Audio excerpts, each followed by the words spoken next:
안녕하세요. 재미있는 신학 이야기 인 바이블 신약 파트를 맡고 있는 조병수 교수입니다. 지난 시간에 이어서 계속 로마서를 공부를 합니다.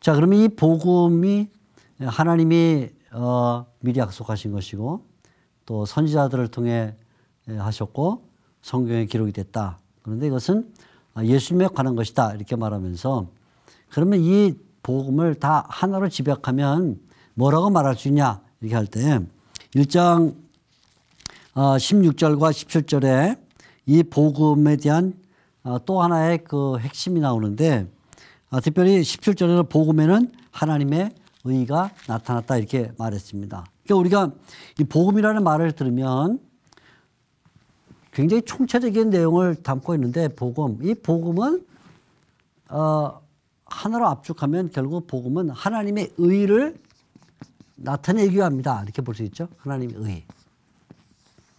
복음은 하나님의 의를 나타낸다. 이것이 이제 1장 17절에 사도 바울이 하고 있는 말인데요.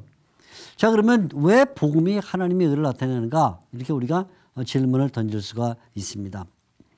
지금까지 우리가 로마서를 이야기하면서 로마서에는 칭의가 중요하다고 얘기를 드렸습니다. 칭의는 우리 인간이 하나님에 의해서 의롭다고 불림을 받는 걸 칭의라 이렇게 말합니다. 내가 본래는 죄인이었는데 하나님의 은혜로 말미암아 의롭다고 불리게 됐다는 것이죠. 그래서 이제 3장 24절 말씀에 잘 정리를 해 주었는데 3장 24절 말씀 보면 그리스도 예수 안에는 속량으로 말미암아 하나님의 은혜로 값없이 의롭다 하심을 얻은 자가 되었다 이렇게 돼 있어요.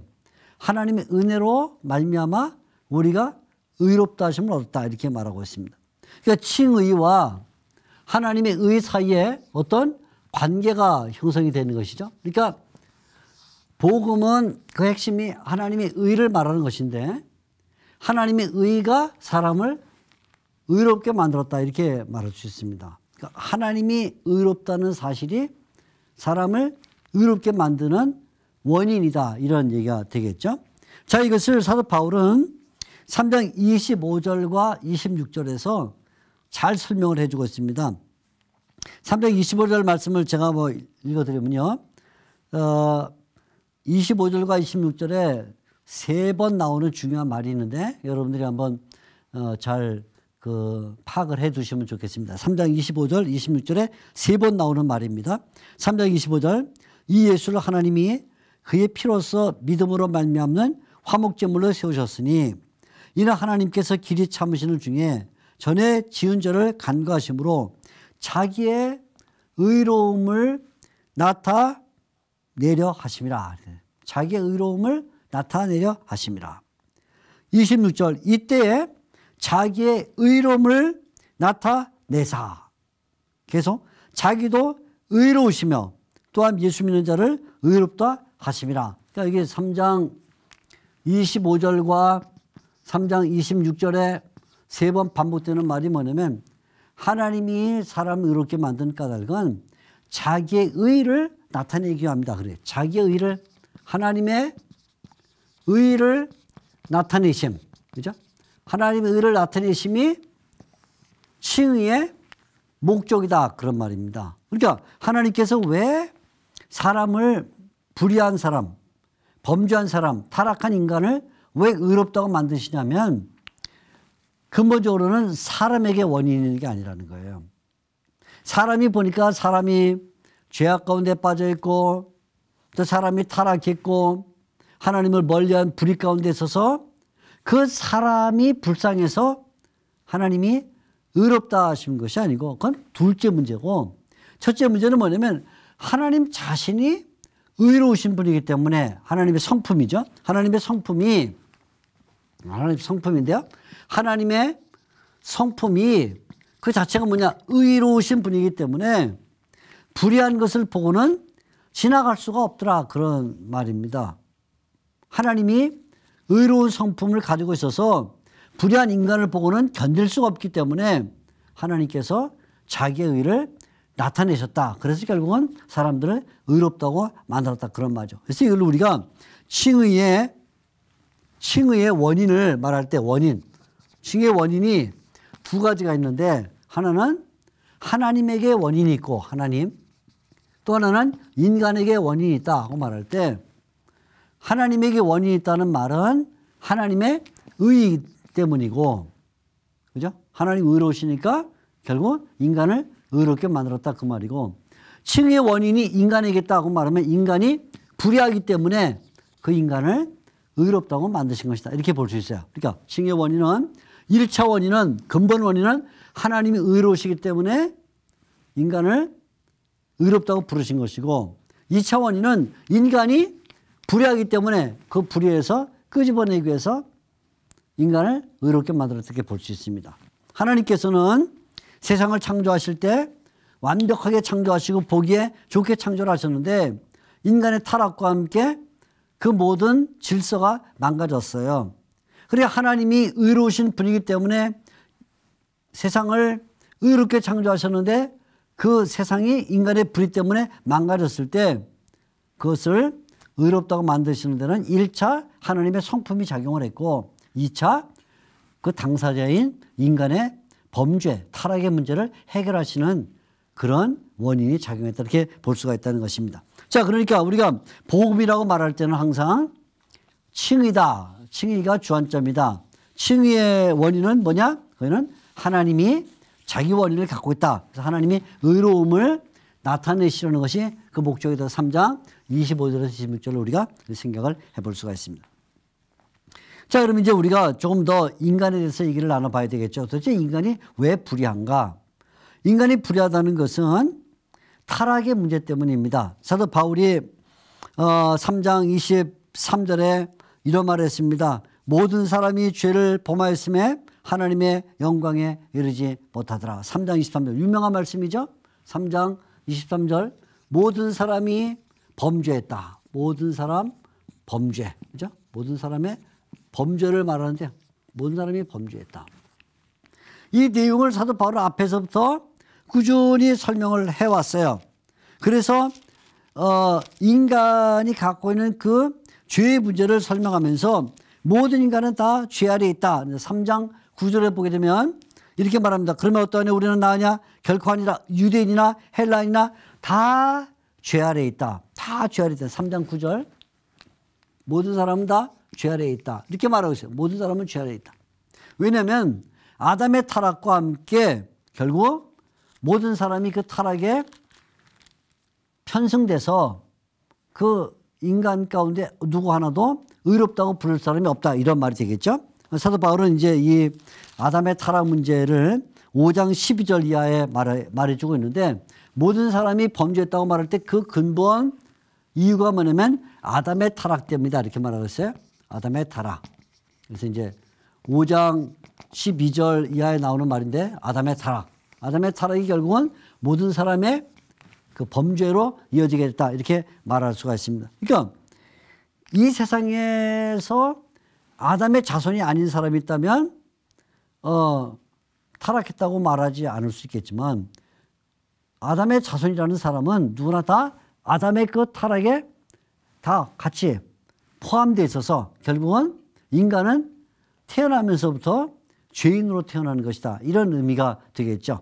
어떤 인간도 선하게 태어나서 자기가 죄를 져서 죄인이 되는 게 아니라 인간은 태어날 때부터 바로 아담과 같은 죄인으로 태어나게 됐다, 이렇게 말할 수 있습니다. 그러니까 우리가 이 바울의 그 로마서를 읽어보게 되면 아담이라는 사람은 본래 하나님께서 선하게 창조를 했어요. 그렇죠? 하나님의 형상대로 창조를 했습니다.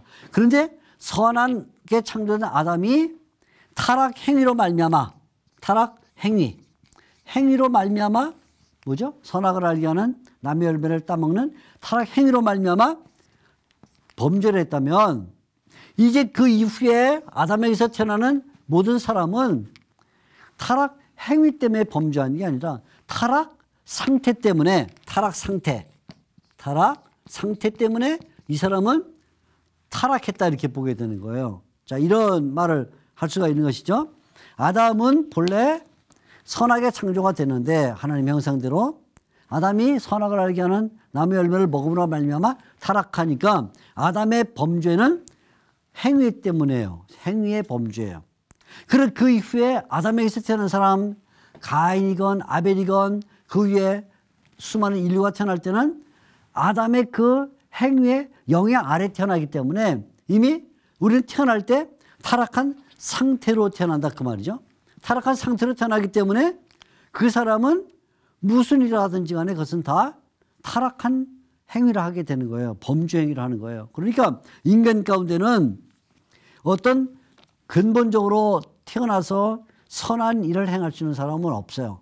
그 선한 일이라는 것은 단지 우리가 서로 만들어 놓은 인간의 법칙, 인간의 어떤 윤리 또는 도덕이 보편적으로 요구하는 것을 하고 있기 때문에 선하다 이렇게 볼 수 있을지 모르지만 하나님 쪽에서 보게 되면 인간은 모두가 다 타락했기 때문에 선한 일을 하는 것조차도 그것은 죄의 발로일 수밖에 없다. 이것이 이제 사도 바울이 우리에게 알려주고 있는 중요한 내용이죠.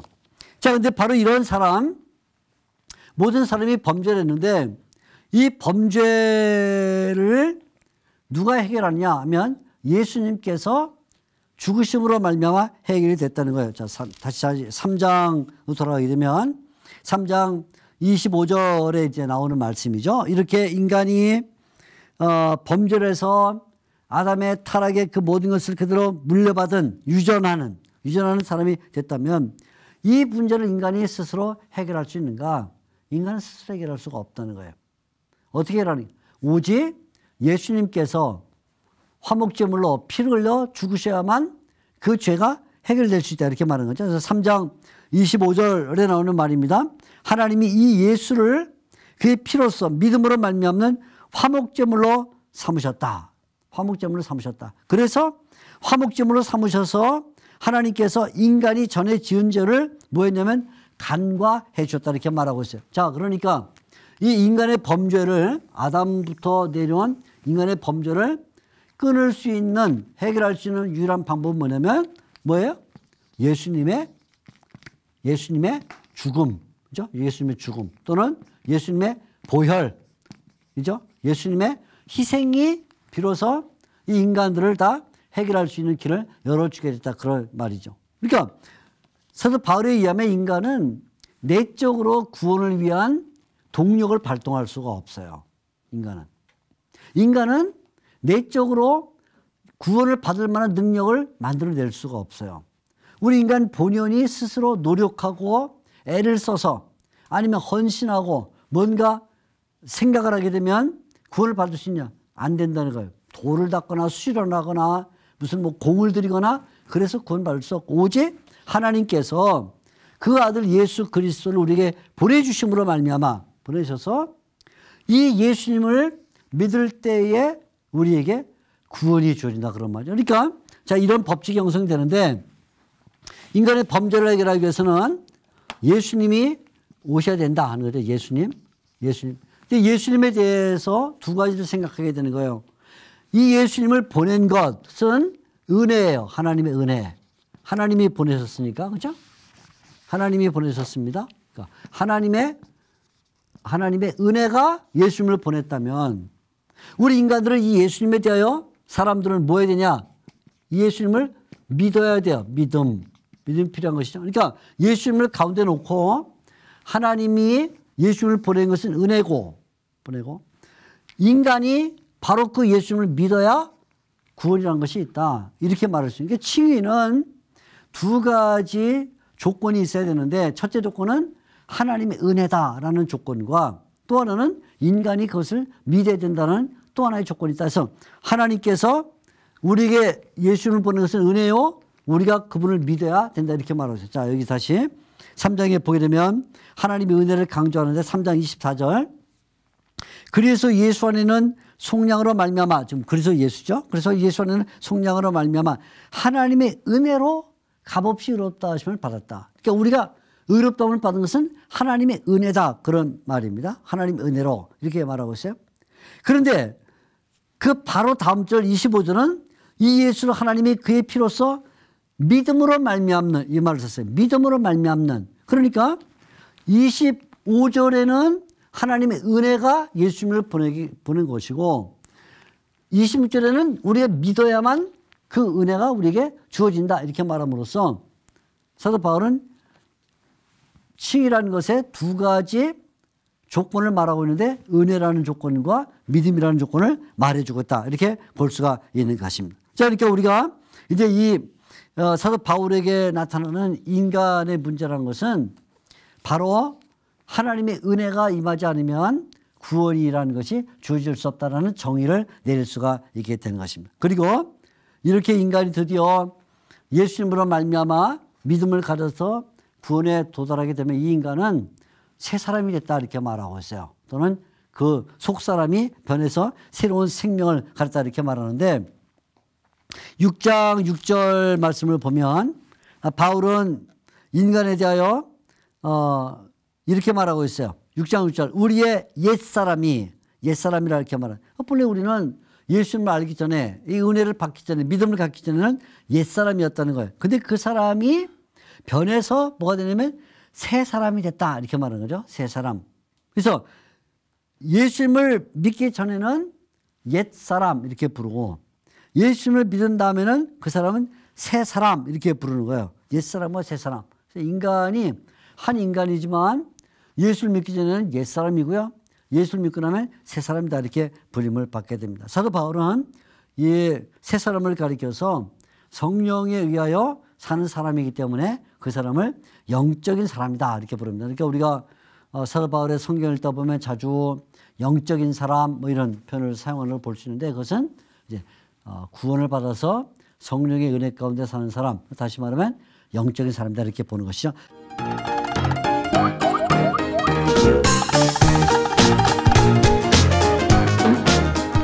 자, 그러면 이제 우리가 한 가지 더 공부를 해야 될 것은 그럼 이 예수님 도대체 예수님이 인간의 구원을 위해서 하나님으로부터는 은혜를 사람으로부터는 믿음의 대상이 됐는데 그럼 도대체 예수님은 어떤 분인가?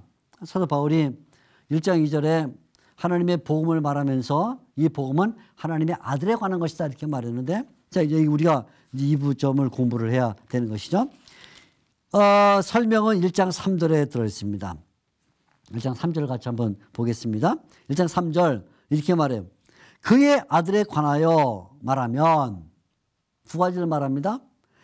1장 2절에 말했죠. 1장 2절에 이 복음은 그의 아들에 관한 것인데 1장 3절 그의 아들에 관하여 말하면 두 가지다. 첫째는 육신으로는 하나가 있고 육신으로는 또 하나는 4절에 성결의 영으로는 이라고 말해야 될 부분이다. 그러니까 예수님은 두 부분으로 말을 해야 되는데 하나는 육신이라는 부분으로 말해야 되고 육신 하나는 영이라는 부분으로 말해야 된다 이렇게 말하고 있어요. 물론 이건 성령을 가리키는 것입니다. 성령 육신으로는 이렇게 말할 때 사도 바울은 육신이라고 말할 때 뭘 주로 생각하냐면 다윗의 씨에서 왔다.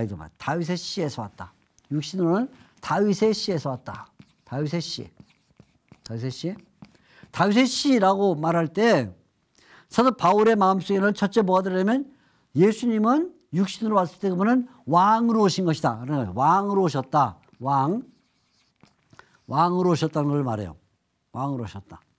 그분은 구약의 예언대로 구약의 선지자들이 예언한 대로 다윗의 가문에서 오셔서 우리의 왕이시다. 이걸 이제 첫째 강조하고 있어요. 그러면서 동시에 그러나 그분이 이렇게 다윗의 혈통에서 왔음에도 불구하고 그분은 육신을 가지고 왔다. 이렇게 말해서 동시에 그분은 연약하다 하는 걸 연약하다. 연약하심. 응? 우리가 똑같은 육체를 가지고 있다는 거예요. 그래서 그분도 물을 마시지 않으면 목이 마르고 밥을 먹지 않으면 배가 고픈, 그리고 너무 오래 여행을 하게 되면 지치는 그런 우리와 같은 육체를 가지고 있다. 그래서 그분은 다윗의 씨에서 와서 왕이지만 육신을 가지고 있기 때문에 연약하다. 그러니까 이건 뭐냐면 이분이 성육신에서 육체를 가지고 오신 그 성육신의 기간 동안은 왕이시지만 동시에 연약한 그런 인간이었다. 이렇게 설명을 해주고 있어요. 그런데 바로 이 예수님께서 성령과 관계에서 보게 되면 그분은 새로운 면을 가지게 되는데, 첫째, 이분은 부활했다. 부활. 이분은 부활이다. 부활이죠. 그러니까 부활했다라고 말함으로써 이제는 그냥 다윗의 씨일 뿐만 아니라 왕일 뿐만 아니라 이분은 하나님의 아들이다. 이것을 강조해요. 하나님의 아들. 그래서 바로 1장 4절에 이렇게 설명하고 있는 거죠. 영으로는, 성결의 영으로는 죽은 자 가운데서 부활하사 능력으로 하나님의 아들로 선포되었다. 하나님의 아들. 그러니까 육신을 갖고 말할 때는 그분이 왕이다 이렇게 말한다면, 성령의 영으로 부활했다고 말할 때는 그분이 하나님의 아들이다를 강조해요. 그러면서 하나님의 아들이시기 때문에 이제 그분은 더 이상 약한 분이 아니라 그분은 능력 가운데 있다. 그것이죠. 그래서 1장 4절에 부활하사 능력으로 하나님의 아들로 선포했다. 이제는 연약하심이 아니라 능력을 가지고 있다. 능력을 갖고 있다. 그러니까 위에 나오는 육신이라는 말과 아래 나오는 성령이라는 말로 예수님에 대하여 바울은 두 가지를 설명하는데, 첫째는 그분은 우리와 같은 똑같은 육체를 갖고 있어서 약하시지만 왕이십니다. 그리고 그분은 부활하심으로 말미암아 하나님의 아들이 되셨고 이제는 능력 가운데 계십니다. 그래서 어떤 일이 벌어질까요? 능력 가운데 계시기 때문에 이제 그분은 우리의 중보자가 되신다는 거예요. 중보자에서 8장에 가게 되면 사도 바울이 이렇게 말하고 있어요. 8장 34절. 이 하나님의 아들, 능력 가운데 계신 하나님의 아들이 우리를 위해서 뭘 하느냐? 그분은 우리의 중보자가 되신다. 이 말이죠.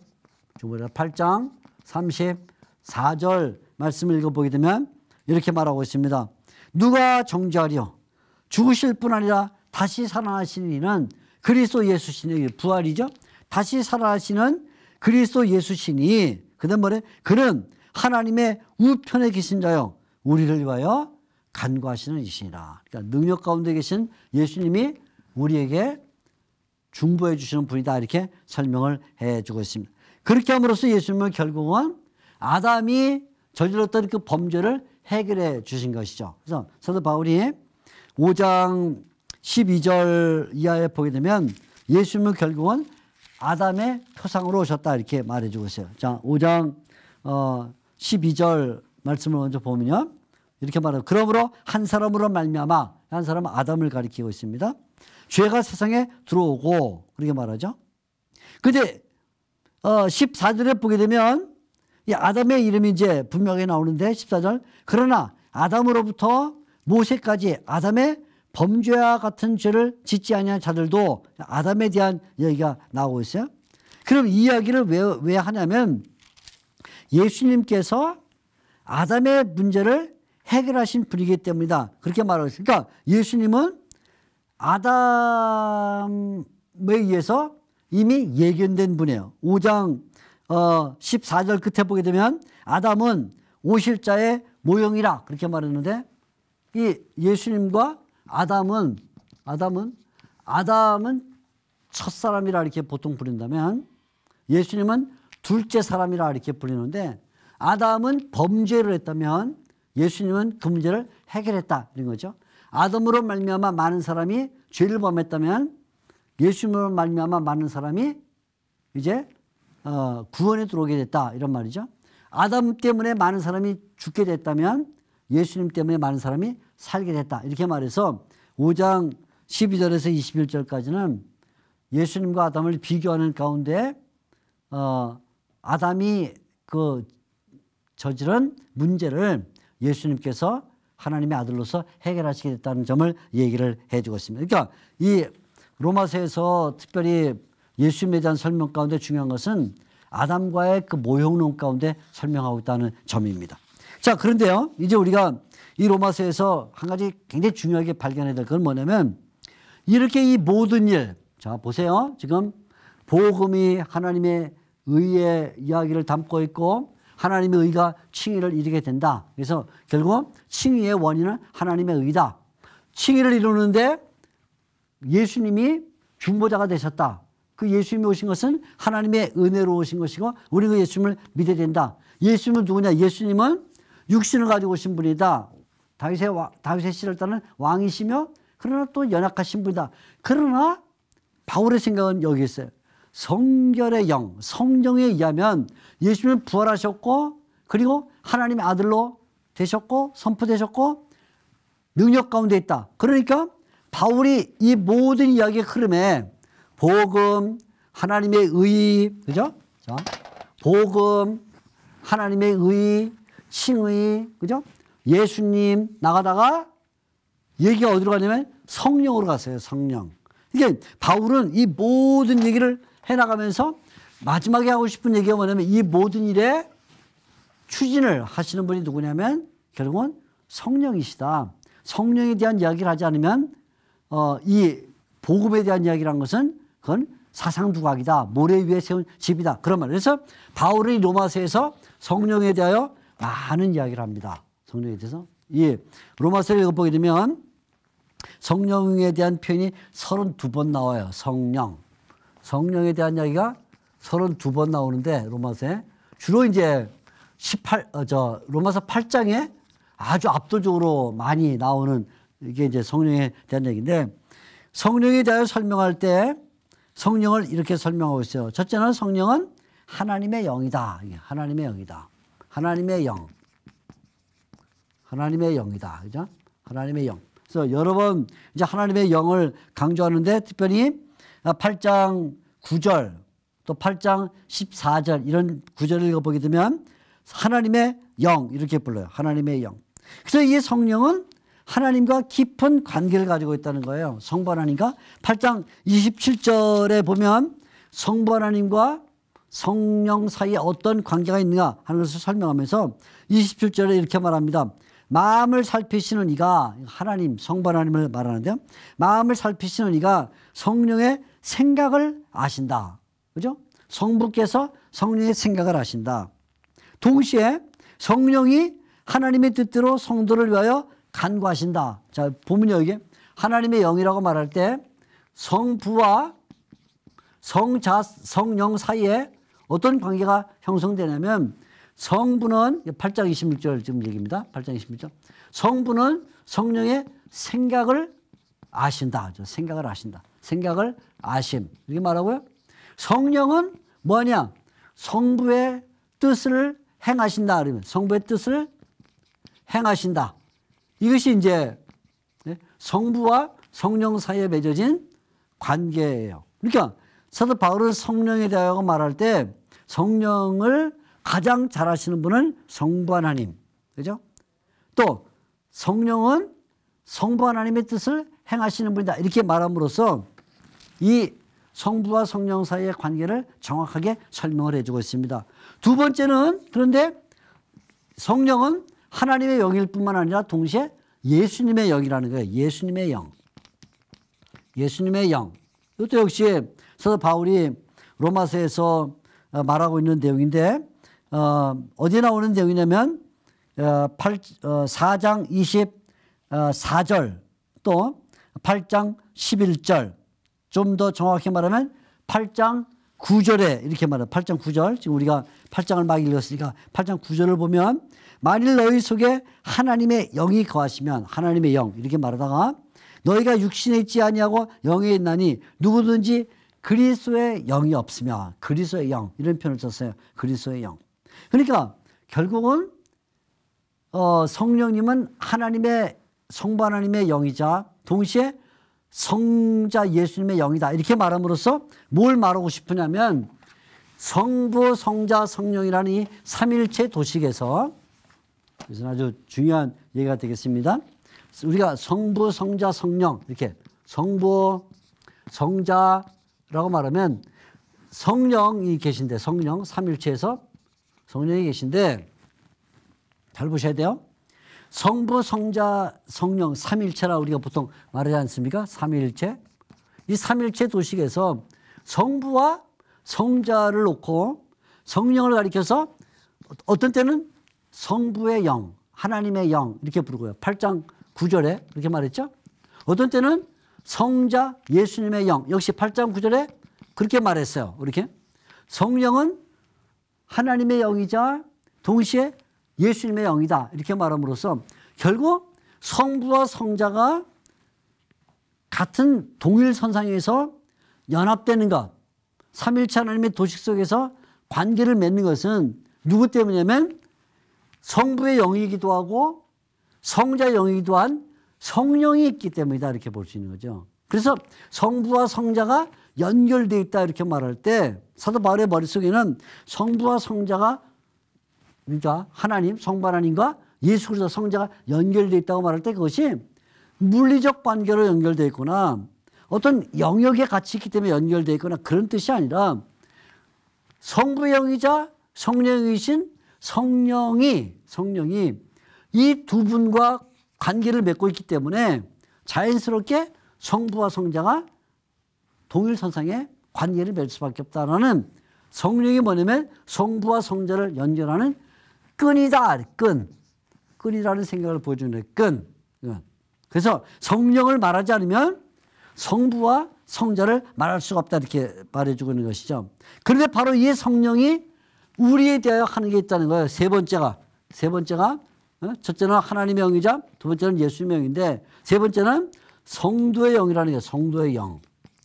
그래서 성령께서는 우리에게 성부의 것도 가져다 주시고 또 하나는 성자의 것도 가져다 준다죠. 이렇게 성령을 통해서 성도에게 두 가지 은혜가 오는데 성부의 것이 성령을 통해서 우리에게 오고 또 하나는 성자의 것이 성령을 통해서 우리에게 온다. 그래서 두 가지가 오는데 첫째가 뭐냐면 우리를 하나님과 연결시켜서 우리가 하나님의 아들이 된다는 거예요. 하나님의 아들. 그래서 여기 성부와 연결되면 하나님의 자녀가 되고 하나님의 자녀. 그래서 우리가 하나님의 자녀가 되는데 성령의 역할이 있다. 그래서 이걸 가리켜 성령은 양자의 영이다. 양자. 그렇죠? 그래서 8장 14절을 보게 되면 8장 14절에 이렇게 말하고 있어요. 그래서 하나님의 영으로 인도함을 받는 사람들은 하나님의 아들이다. 이렇게 말하고 있어요. 하나님의 영으로 인도받아야 하나님의 아들이다. 8장 15절에는 양자의 영을 받았으므로 아바 아버지라 부르짖는다. 이렇게 말해주고 있죠. 그러면서 성자와의 관계에서는 우리가 성령을 통해서 생명을 얻게 된다는 거예요. 그래서 8장 2절에 보게 되면 이렇게 말해요. 8장 2절 이는 그리스도 예수 안에는 생명의 성령의 법이 그리스도 안에 있는데 우리를 죄와 사망의 법에서 자유롭게 만들었다. 해방했다. 이렇게 말해요. 그러니까 성령께서 성부의 은혜를 갖다 줘서 우리가 하나님의 자녀가 됐고 성자의 은혜를 갖다 줘서 우리가 생명을 얻게 됐다. 그렇죠.